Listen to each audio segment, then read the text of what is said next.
तो बंधुओं, क्यों कहते हैं एक बिहारी और 100 बीमारी? एक बिहारी और 100 बीमारी क्यों कहते हैं?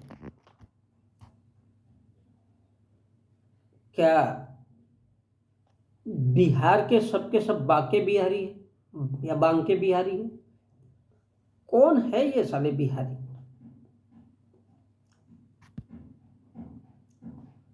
तो बिहार में जंगली चूहा खाने वाले मुसहर और पासवान रहते हैं। अब इन पासवानों को दुसाध भी कहते हैं। दुसाध, दुसाध, साधु साधु साधु का दूसरा रूप दुसाध या पासवान। अब कौन है साले ये लोग? कहां से आए? अलग अलग ग्रंथों में देखोगे तो इनके ऊपर बड़ी बड़ी टिप्पणियां हैं। अब इसी में से रामविलास पासवान आता है, साला भुक्कड़, जो दलित, अछूत और अस्पृश्य जातियों से है। हाथ नहीं लगाना सालों को। और ये लोग उत्तर प्रदेश, झारखंड, बिहार, उड़ीसा और संभवतः छत्तीसगढ़ में भी रहते हैं। उत्तर प्रदेश, झारखंड, बिहार, उड़ीसा और छत्तीसगढ़ में भी रहते हैं। अब पासवान का मतलब क्या है? बॉडीगार्ड, अंगरक्षक। लंड रक्षक नहीं, लंड रक्षक मतलब जमीन के रखवाले।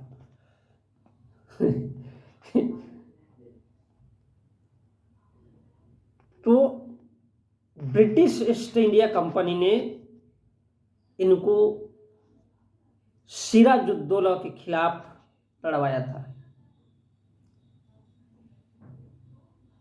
सिराजुद्दौला, जब अंग्रेजों को शासन करना था, सिराजुद्दौला का शासन तंत्र को हड़पना था, उस पर कब्जा करना था। तो जब ब्रिटिश ईस्ट इंडिया कंपनी ने इनको सिराजुद्दौला के खिलाफ लड़वाया, तो इन पासवानों की वीरता देख करके इनको पदक दिए, इनको सम्मान दिया, सम्मानित किया सालों को, क्योंकि ये आग में चलकर भी युद्ध लड़ सकते थे।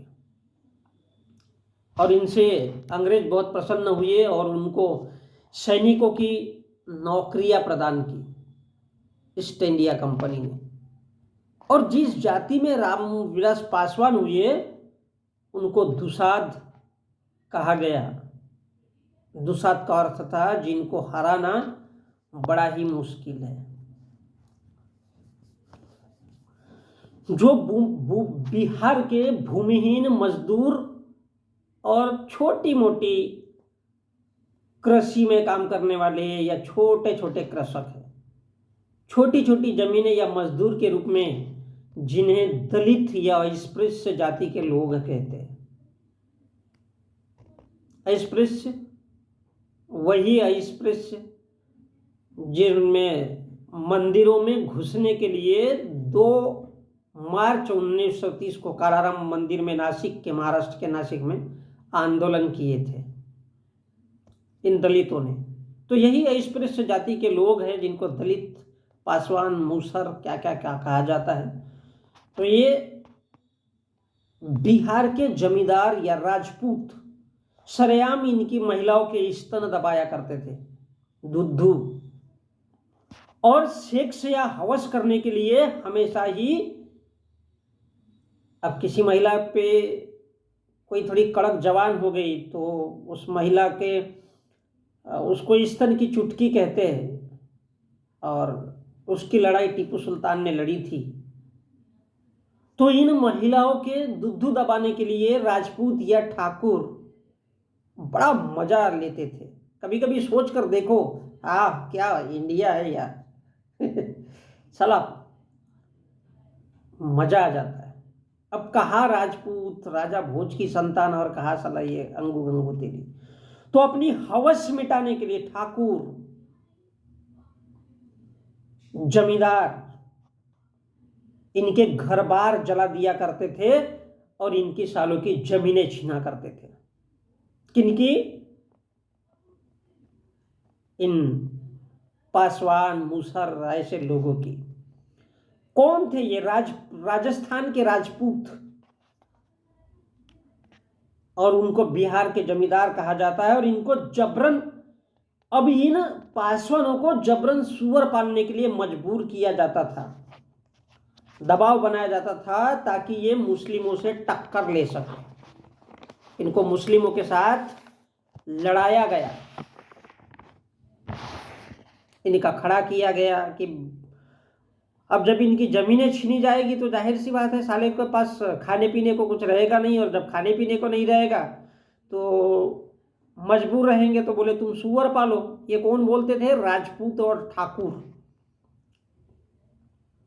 इस प्रकार जमींदार या राजपूत, इनका हमेशा ही घर जलाना, घर फूकना, इनकी जमीनें हड़पना, ये राजपूतों का धंधा था। ये राजपूत जमींदारों का धंधा होता था, व्यवसाय होता था। और इन कमजोर, गरीब, लाचार, मजबूर, छोटे छोटे किसानों के साथ, मजदूरों के साथ अत्याचार, अभद्र व्यवहार करते थे। कौन? ठाकुर, बिहार के और जमींदार। अब 18वीं शताब्दी में ईस्ट इंडिया कंपनी की ओर से बंगाल सेना में भी इन लोगों ने लड़ाई लड़ी थी। चौहर मल पासवान ने एक राजपूत राजा की बहन रेशमा से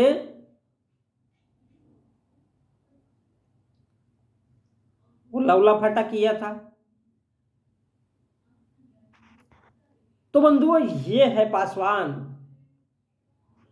और अब इनको दलित कहा जाता है, स्पृश्य कहा जाता है, और ग्रंथों में बड़ी बड़ी टिप्पणियां इनके ऊपर। तो सन 1900 में ब्रिटिश भारत में बिहार जैसे राज्यों में, 1900 में बिहार जैसे राज्यों में कोयरी, कुर्मी, यादव, पासवान अपने अपने अधिकारों के लिए खड़े हुए, क्योंकि ब्रिटिश राज था। और 1911 में जब जनगणना हुई, जातियों की जनगणना हुई, ब्रिटिश सरकार ने करवाई, तो लड़ाई लड़ी इन लोगों ने। किन लोगों ने? कोयरी, कुर्मी, यादव, पासवान अपने अपने अधिकारों के लिए खड़े हुए और राजनीतिक ताकतें खड़ी की। अब उसी में से एक रामविलास पासवान ने लोक जनतांत्रिक पार्टी बनाई और लालू प्रसाद के राष्ट्रीय जनता दल के साथ में मिलकर के इन लोगों ने सरकारें बनाई। किंतु सन 1991 में लालू प्रसाद यादव ने मंडल आयोग की सिफारिश की। बोले मंडल आयोग लागू होना चाहिए। काय के लिए? आरक्षण के लिए, ओबीसी आरक्षण के लिए। तो आनंद मोहन ने विरोध प्रदर्शन किया। आनंद मोहन, नतीजा बड़ा भयंकर था। अब इसके पहले भी अगर देखते हैं तो बिहार में जमींदार और इन पासवानों के बीच में भयंकर द्वंद्व तकरीबन 60 से लेकर के चला आ रहा है, 1960 से, क्योंकि कहानी शुरू होती है 1911 में। क्या 1990 में जम्मू कश्मीर में कश्मीरी पंडितों की हत्या और बिहार में लगातार हत्याओं का सिलसिला चलता रहा। जातियों की लड़ाई, आरक्षण की लड़ाई चलती रही।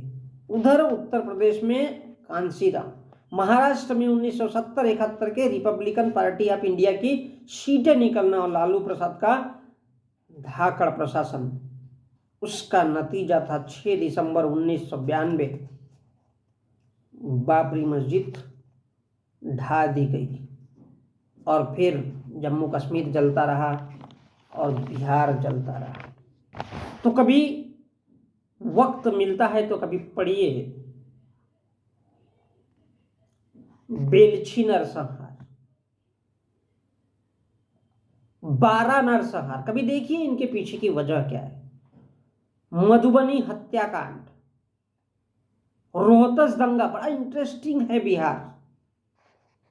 खगड़िया नरसंहार, साला मजेदार है 12 नरसंहार भी। खगड़िया नरसंहार, अफसर नरसंहार, सेनारी नरसंहार, बिहार की बात कर रहा हूं। उसरी बाजार नरसंहार, लक्ष्मणपुर बाथे नरसंहार, नाथी बथानी टोला नरसंहार, भीमपुरा नरसंहार, रामपुर चौरम नरसंहार, उसरी बाजार नरसंहार, इचरी नरसंहार, कोसी नरसंहार, भागलपुर का नरसंहार, पसबिगहा डोहिया नरसंहार, पिपरा नरसंहार, मुंगेर नरसंहार, नोनीगढ़ नागवान नरसंहार, दनवार बिहटा, बेलछी और बारा नरसंहार, भागलपुर नरसंहार। ये ऐसे नरसंहार कभी बिहार को पढ़ना चाहिए और हमको इतिहास से कुछ ना कुछ सीखना चाहिए। तब समझ में आएगा कि एक बिहारी 100 पर भारी होता है या एक बिहारी 100 बीमारी लेकर के आता है। सोचिए ये नरसंहार क्यों कराए जाते हैं, ये महाभारत क्यों होता है। हमारे देश में किसी को 2 वक्त की रोटी नहीं मिलती है और कोई किसी की जमीन जबरन छीनता है। इस देश में महिलाओं के बलात्कार भी होते हैं।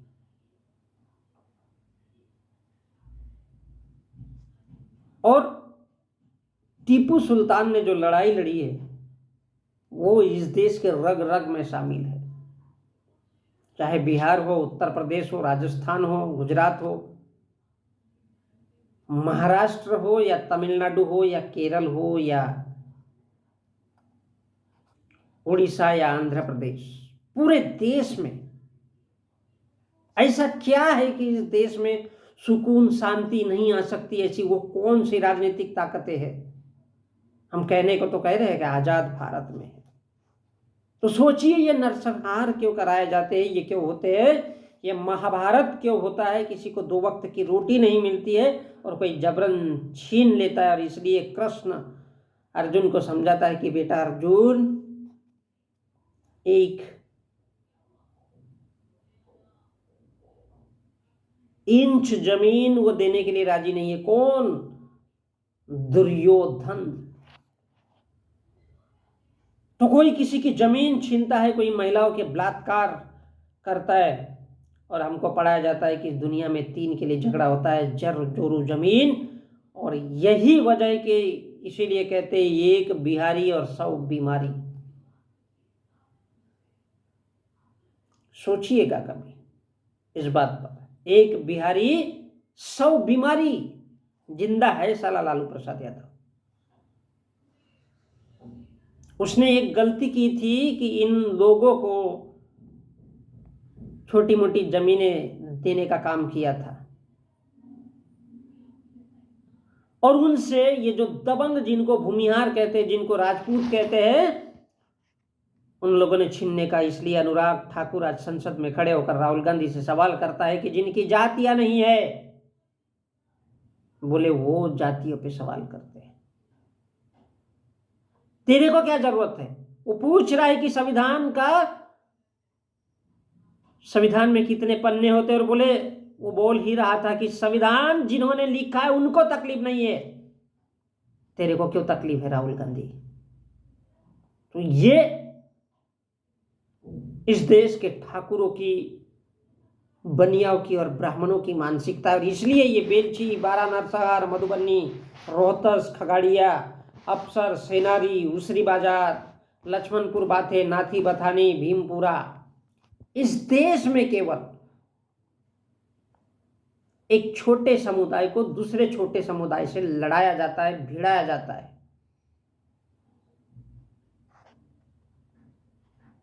और उसका नतीजा है जो मैंने लाइन से बताया। कभी पढ़ के देखो कि बिहार क्यों कहते हैं साला कि एक बिहारी 100 बीमारी, या क्यों कहते हैं कि एक बिहारी 100 पर भारी। अब वो कौन है बिहारी? विदेश से आए हैं या पाकिस्तान से आए या पूर्वी पाकिस्तान से आए, बांग्लादेश से? तो बंधुओं, मैं समझा